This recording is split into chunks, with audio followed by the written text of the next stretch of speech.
Thank you very much, Mr Acting President. I rise to present One Nation's response to the 2007 Commonwealth Budget. This is my first budget reply speech on behalf of my colleagues, and hopefully, if we've been doing our job, listening to the people of Australia, we will hope to deliver what we believe needs to be addressed so that we as a nation can move forward, repair the damage caused by consecutive governments and instill hope for all Australians that there is a light at the end of the tunnel. In 2013, the current government was saddled with a debt of over $257 billion from the previous Labor government. Now it is at $552 billion and rising, with an interest bill of $16.4 billion a year. The Treasurer declares, "We don't have a revenue problem, we have a spending problem." Then I have to ask the Treasurer, why did he just sign up a further credit card debt of $600 billion instead of tearing it up and throwing it into the bin? I and many other Australians are fed up with the governments delivering budgets purely as vote winners. When are we going to see gutsy leadership that is long overdue to pull this country out of the ever-increasing mess and hole that we are digging ourselves into, and one that our future generations will never see the light of day? I am asking for a please explain on behalf of the Australian people. Why are we allowing multinationals to strip our nation of its natural resources, such as gas and oil, without paying adequate taxes and royalties? That is the norm in many other countries around the world. These multinationals call us Treasure Island. Come on down, plunder and take what you want. We have one of the largest, if not the largest, gas fields in the world, yet Australians pay more for our gas than countries who buy it from us, even after exploration and production costs. And on top of that, we have an energy crisis with out-of-controlled, overpriced energy costs that is destroying businesses and the family budget. Why hasn't consecutive Australian governments kept sufficient energy resources to meet Australia's needs? If Australia had conducted business like many other countries around the world, such as Norway and Papua New Guinea, we would not have a debt. Let me put it this way. The budget shows that taxes on beer will generate $2.4 billion and tobacco $11.4 billion. This far exceeds our government budget figures of $1 billion for petroleum resource rent tax. The problem is that we have a profits-based tax for gas, which is all too easy for multinational companies to rort and pay no tax. Instead, One Nation proposes that, like most other countries, we adopt a system of royalties paid on production. Just on gas alone, such a scheme would raise up to $10 billion per year, with anticipated revenues of around $400 billion over the life of the wells, and clearly multinational companies can afford this. Instead of just enriching multinational companies and sending our resources overseas to benefit other countries, this is just one example of how effective management of our collective resource assets as a nation could transform our finances and enrich us all. When I talk about multinationals not paying their taxes here, I spoke to a minister just recently, and they were thrilled. The fact is, we're going to rein in, I think it was $4 billion or $6 billion from multinationals, and thought that was wonderful. I revert back to what Jim Collalli, the former Assistant Commissioner of Taxation in 1996, said. We are losing $200 billion a year from multinationals not paying their taxes in Australia. And I refer back to It Was Among the Barbarians, written by Paul Sheehan in 1997.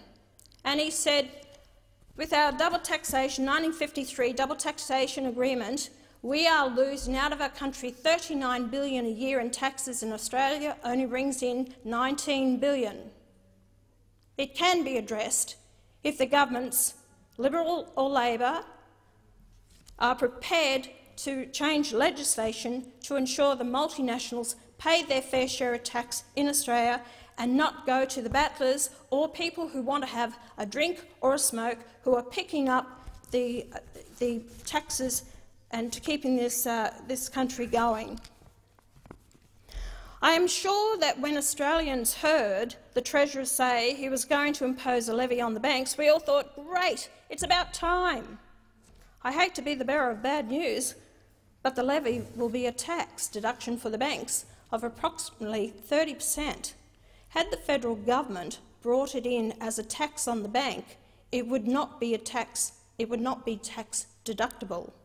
These costs imposed on banks of $6.2 billion over the next 4 years will no doubt be recovered by the banks through higher interest rates on mortgages or decreased returns on savings, affecting each and every Australian. Shareholders will receive less returns on their shares, and this will impact on self-funded retirees who are already struggling to maintain sufficient income streams. In fact, the levy amounts to an indirect taxation by the Treasurer on the Australian public. I think this was made as policy on the run, and I don't believe enough investigation was put into this before it was brought in the budget. I now want to turn to housing affordability. This budget does next to nothing about balancing the demand and supply of housing in areas where many people feel they will never be able to afford a home. One Nation congratulates the government on the release of defence land for housing.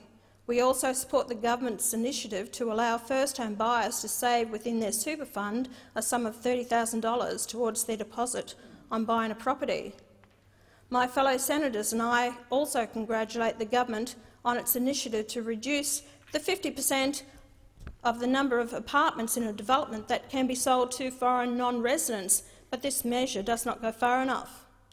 And I must say, Labor has been talking about housing affordability as if they worry about the people out there being able to find a home to rent. It was Labor in 2009 that actually made foreign developments can be sold fully to foreign investors.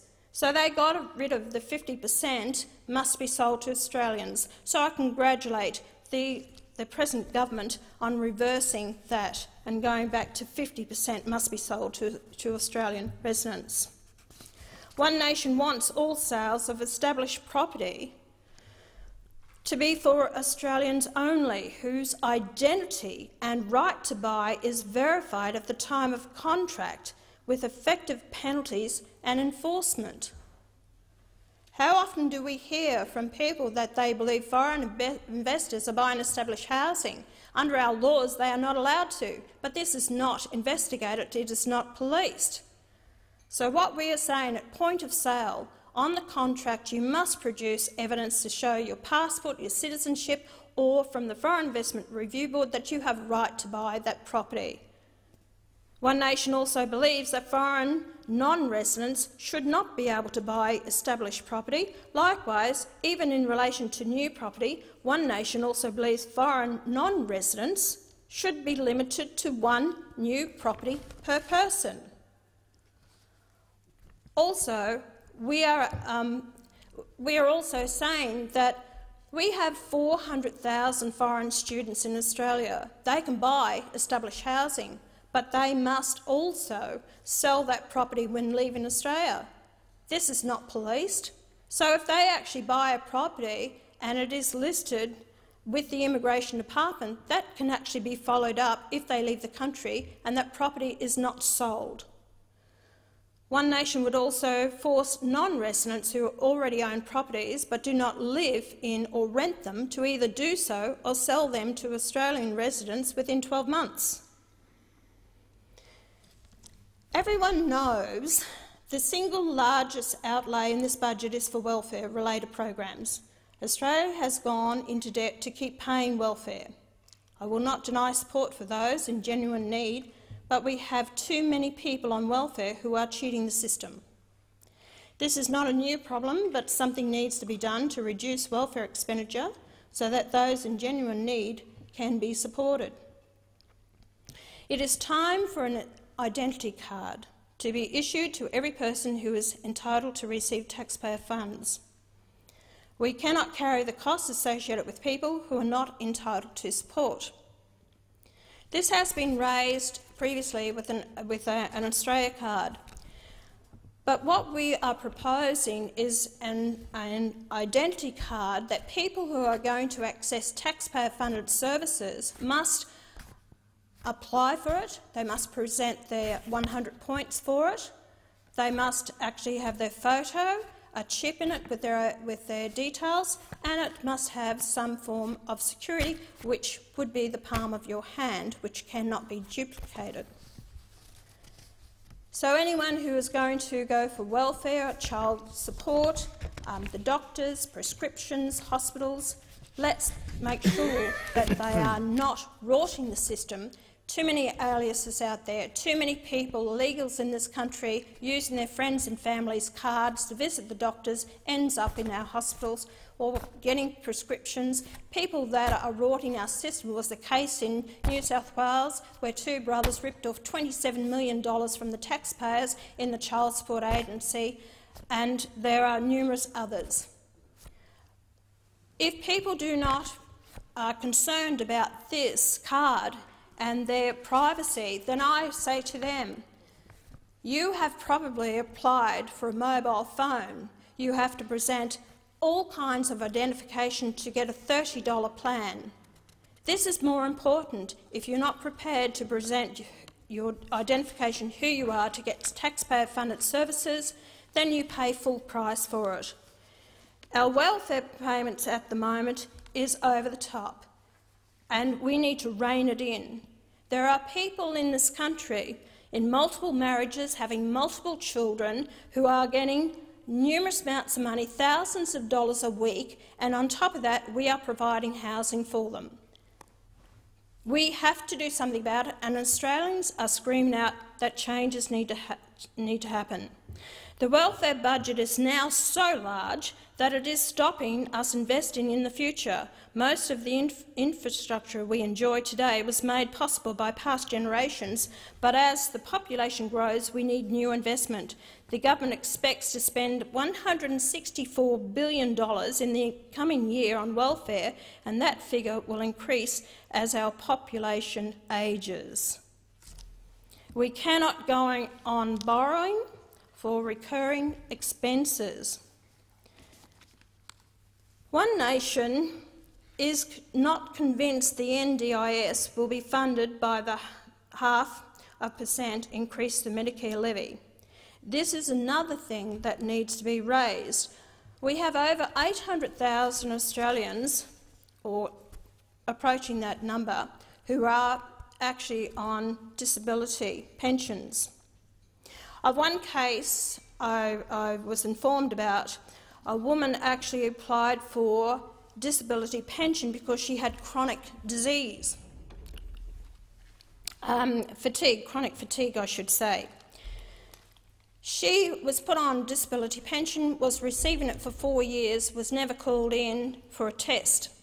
If we have to stop these rorters that is happening, and I believe that on a yearly basis, those that are on a disability pension must be called before an appointed government doctor to actually reapply for their disability pension, unless it is evident that they are truly in need of a disability pension. This budget represents a missed opportunity to build our nation. Government plans to spend $75 billion over 10 years on infrastructure sounds a lot, until you realise that over this period government revenue will be around $5,000 billion and welfare expenditure well over $2 billion. These figures show that the government's infrastructure plan is just a token window dressing. The proposal to build a new freight rail line from Melbourne and Brisbane will only benefit regional Australians if it stops at towns on the route. There is no suggestion yet that it will do so. Instead, the government's proposed Melbourne-Brisbane rail link using existing low-grade tracks will support the alternative private consortium proposal building new high-speed rail lines. This will provide a cheaper, faster, safer and more accountable solution.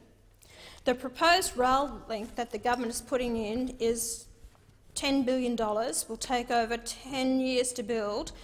Normally anything the government does, it blows out, and of course the cost is going to blow out.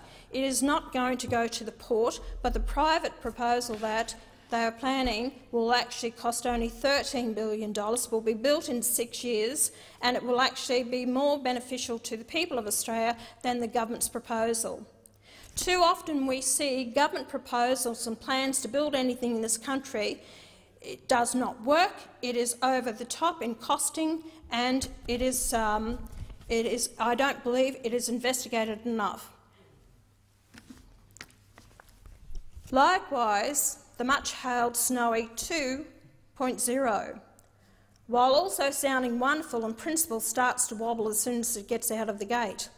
This appears to have already been the subject of a feasibility assessment by the Snowy Mountains Engineering Corporation about 30 years ago, which found that it was not a viable proposition, so the likelihood is that this too will be a fizzer. As announced by a parliamentary leader in Queensland, Steve Dixon, One Nation will build the visionary Bradfield scheme, which will divert water from North Queensland coastal rivers inland under the Great Dividing Range to irrigate a vast area of Western Queensland the size of Tasmania and make the deserts bloom. An epic infrastructure project of around 5 times the size of the whole Snowy scheme. The Bradfield scheme will employ tens of thousands of people, hugely increase productive land and greatly increase the agricultural output of Queensland. So hence now I've got to go to the Murray-Darling Basin. My colleagues and I just went on a 3-day full intensive tour of the Murray-Darling. That has costing the Australian taxpayers $13 billion to buy back water and put in programs that are not going to work.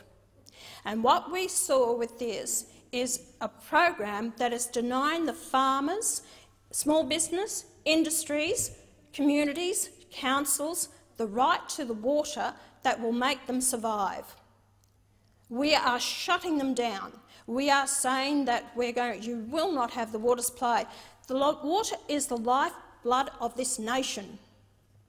Why have we got individuals that have no connection with the land, are not farmers, have the right to own water in this land? Why have we got multinationals and others that have bought water rights in Australia?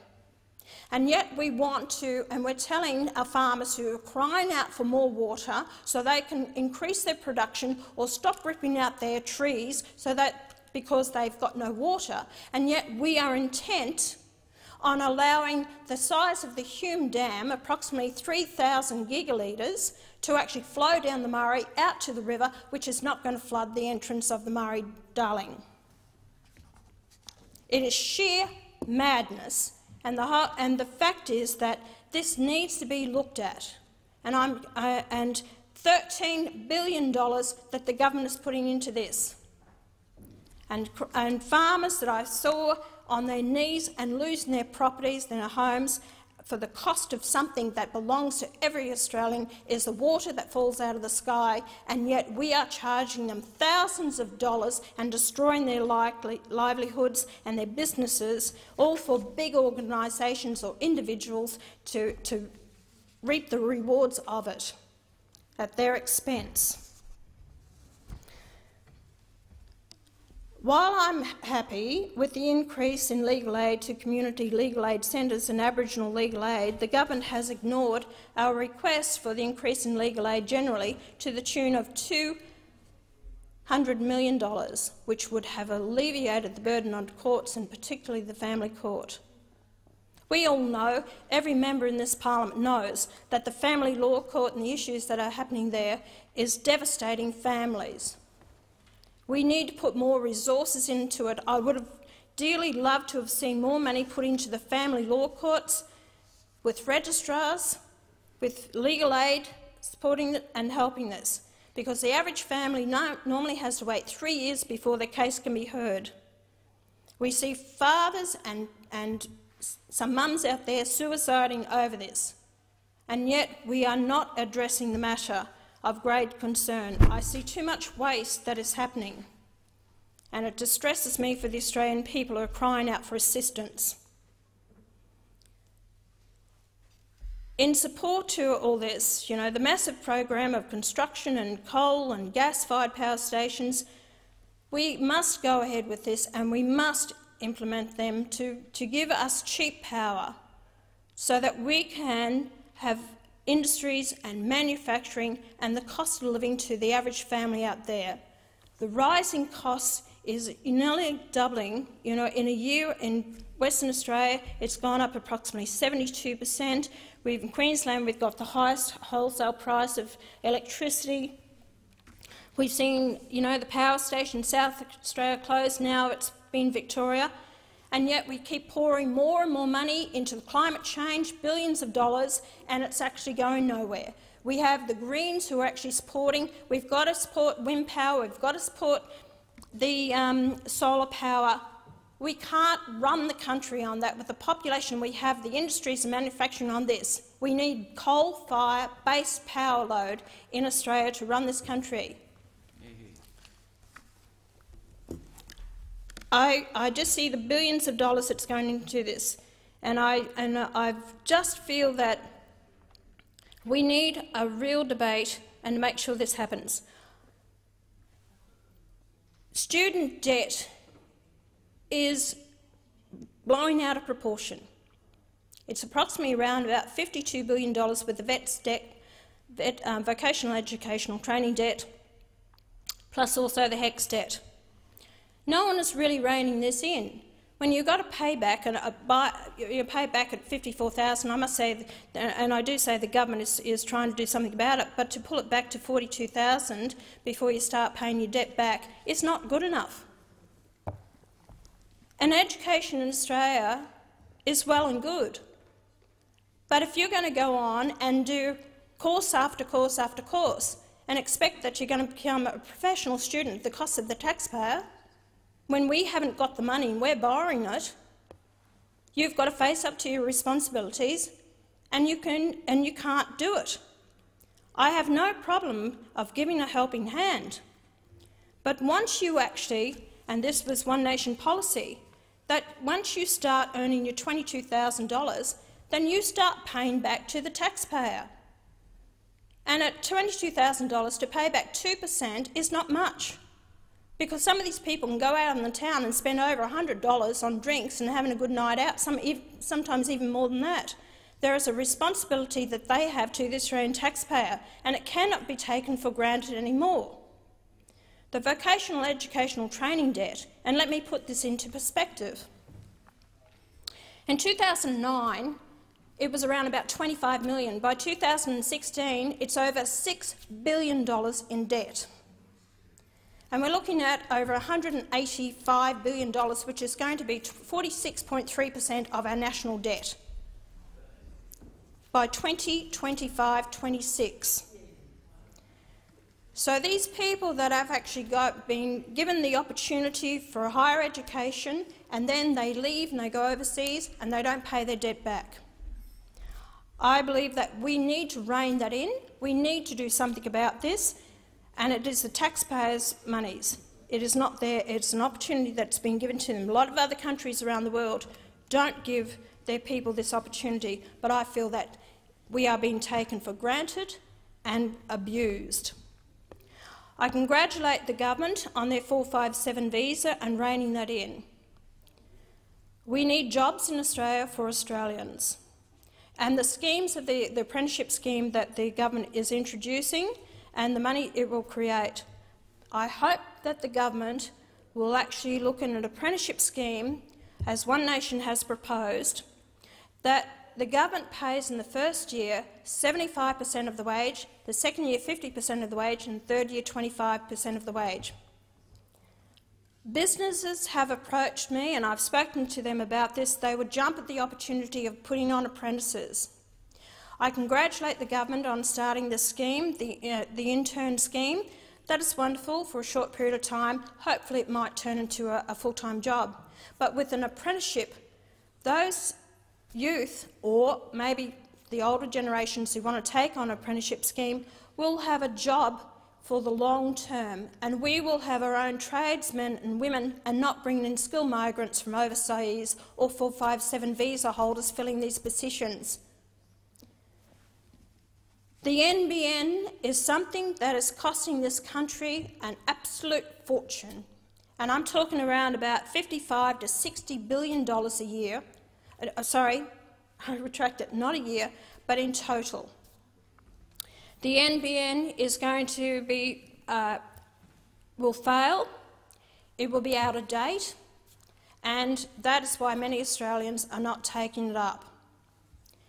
I believe that we should look at it wisely, how we spend this money, and to make sure that we have an up-to-date NBN that is going to be, as on the world stage, as good as any other country. But I fear that we are throwing good money at something that is not going to be beneficial to this country. What we hope for One Nation is a vision to return our nation to unparalleled wealth and happiness. I'd like to see back again the day that we are on the sheep's back and prosperity. I want to see industries and manufacturing, and I was disappointed to see that the government didn't express that in their budget papers. And in contrast to every other party, One Nation's vision is for a new golden age of prosperity, accountability and integrity, unity and a progress in which all Australians will share. That I thank you.